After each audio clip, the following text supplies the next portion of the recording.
This video is sponsored by Squarespace.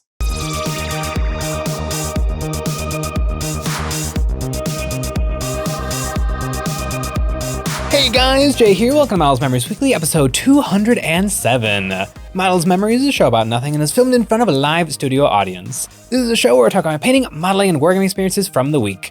Now you might be thinking to yourself, Jay, you put out 3 videos a week. Oh! Could I possibly have more to say? Well, I do, and here goes. This week, Games Workshop actually dropped a brand spanking new kill team that doesn't feel super brand spanking new, but it is.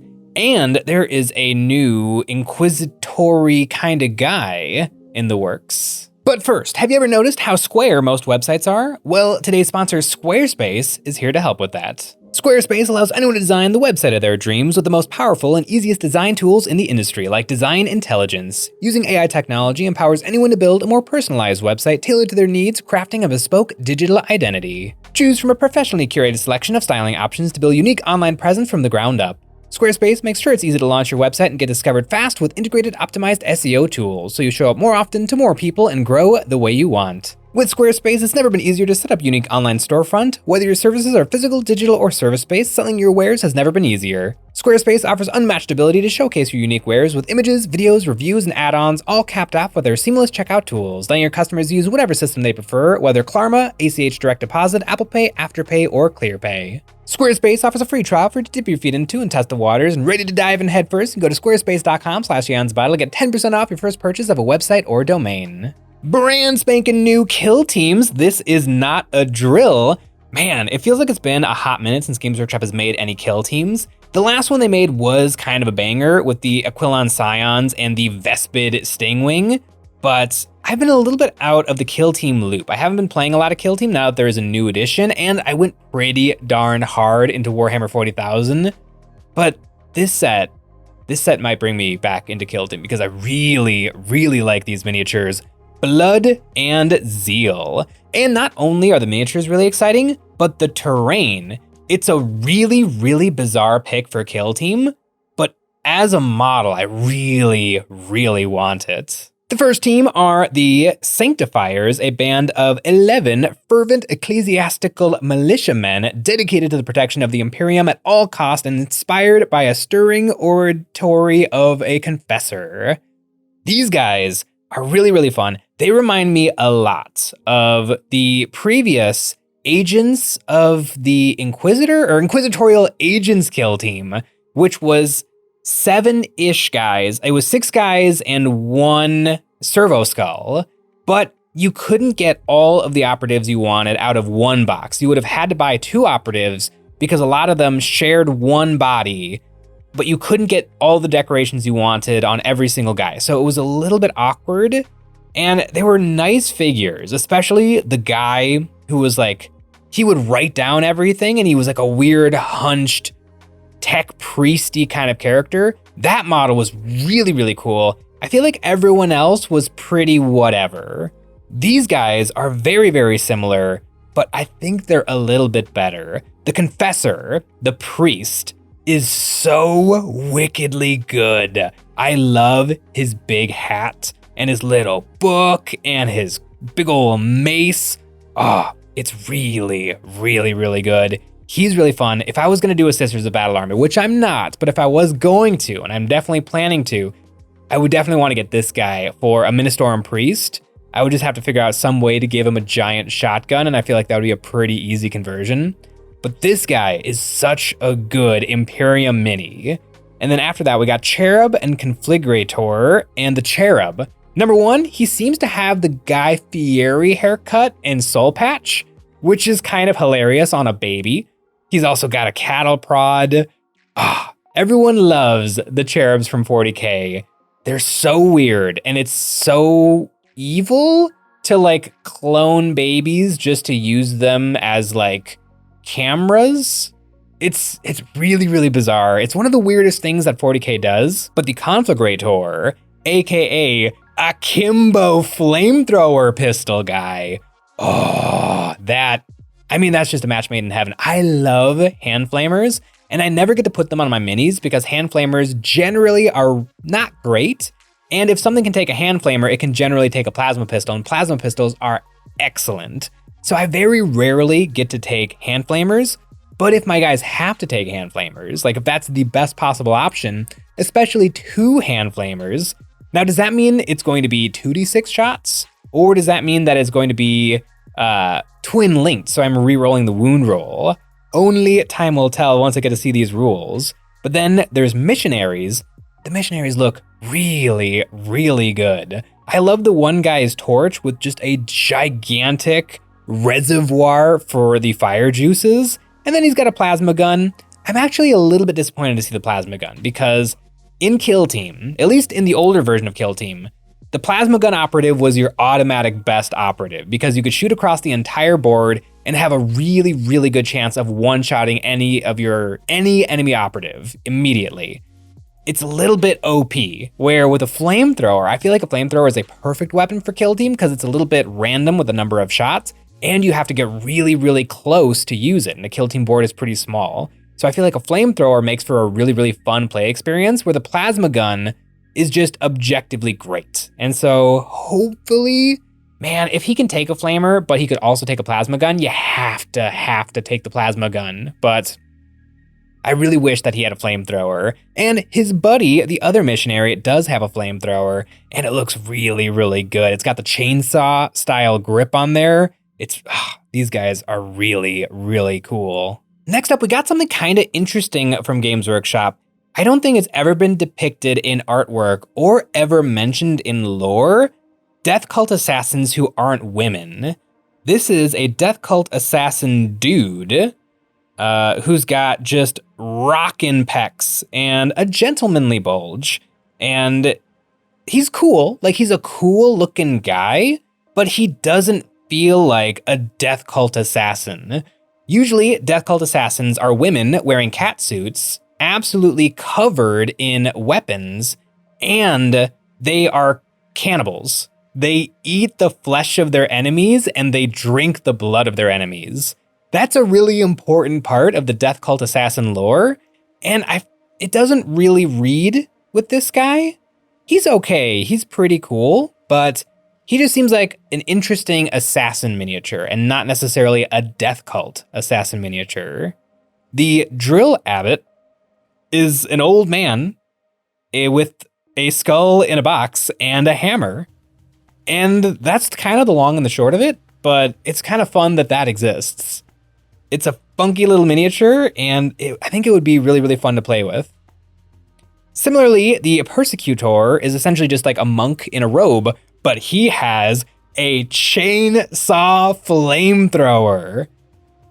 That's just awesome. Like, there doesn't have to be a reason for a chainsaw flamethrower.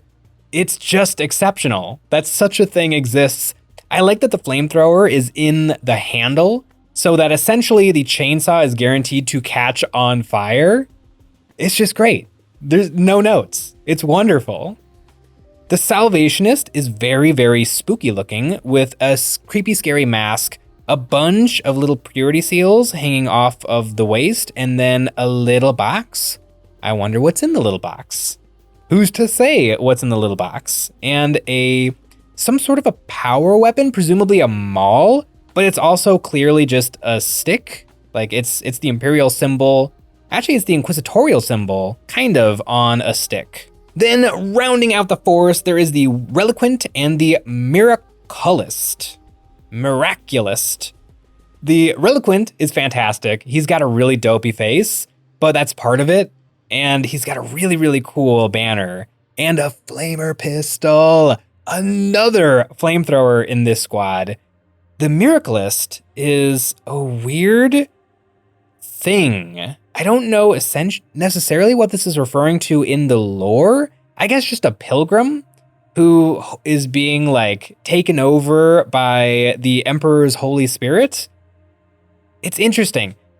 In the world of Warhammer, prayer works, but it probably shouldn't. Like the Empire is bad, and worshiping the Emperor as a god is bad, but it does seem to work out in most situations.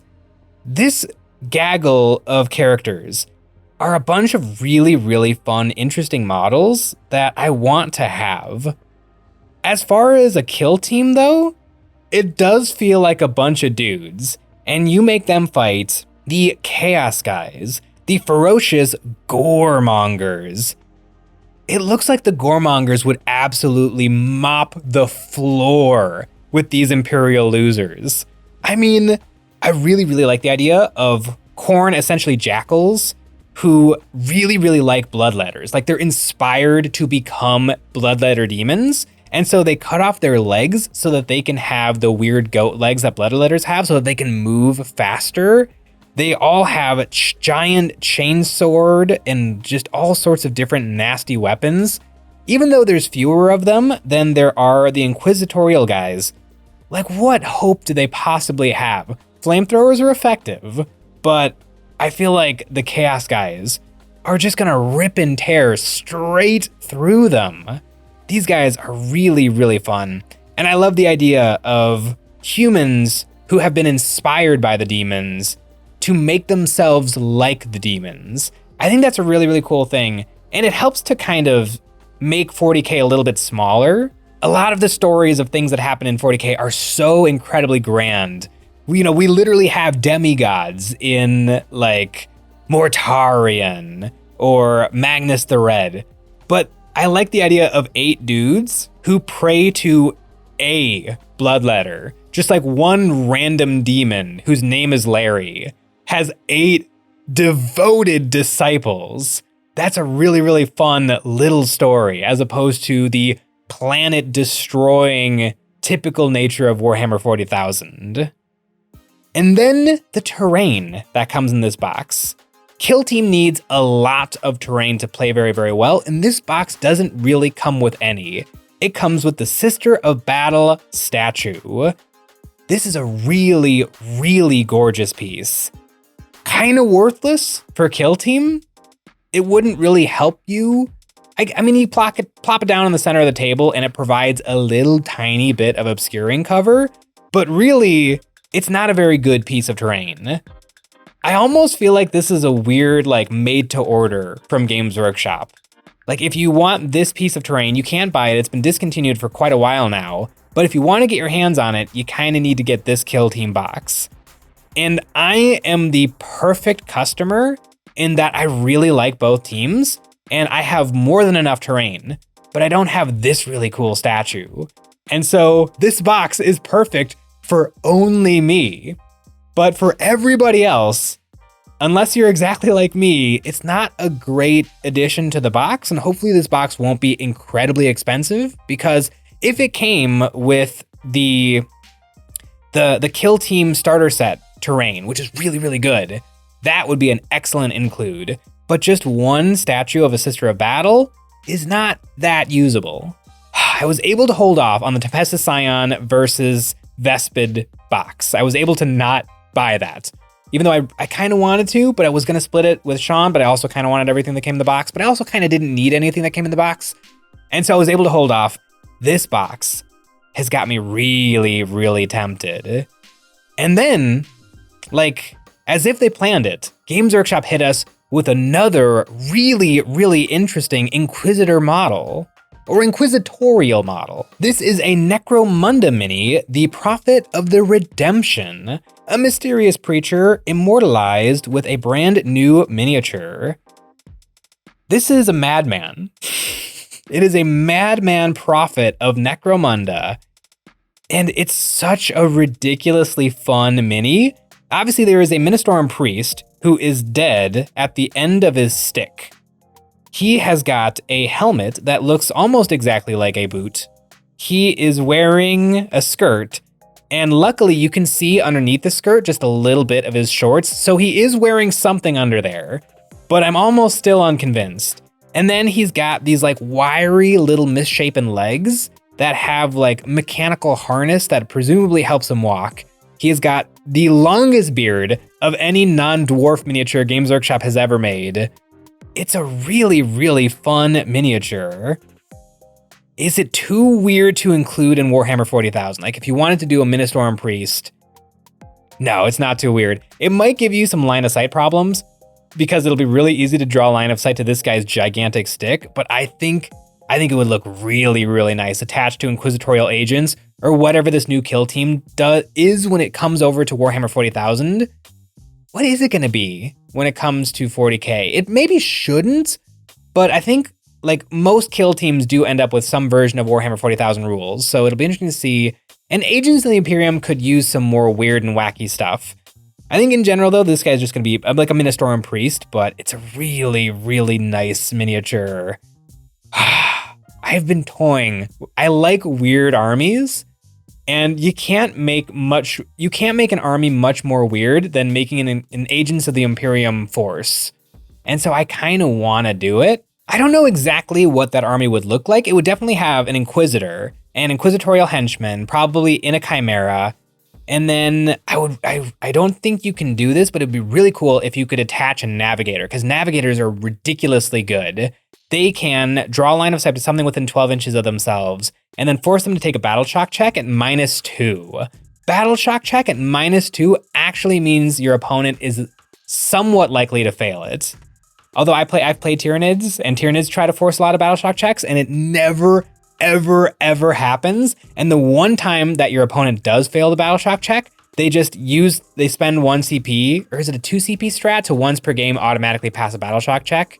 It's really, really annoying, but all of these new miniatures for Kill Team and this Necromunda mini does make me want to put together the funkiest 40k army that anyone has ever seen. Speaking of Kill Team, not that long ago, I picked up some Kill Team miniatures, not for Kill Team, but for Warhammer 40,000, but they were Kill Team models. What is the name of the Necron Kill Team? I think it's called the Canoptech Royal Court, but it comes with a Technomancer. And for some reason, I need a whole bunch of Technomancers because I am getting back into my Necron army in a big way.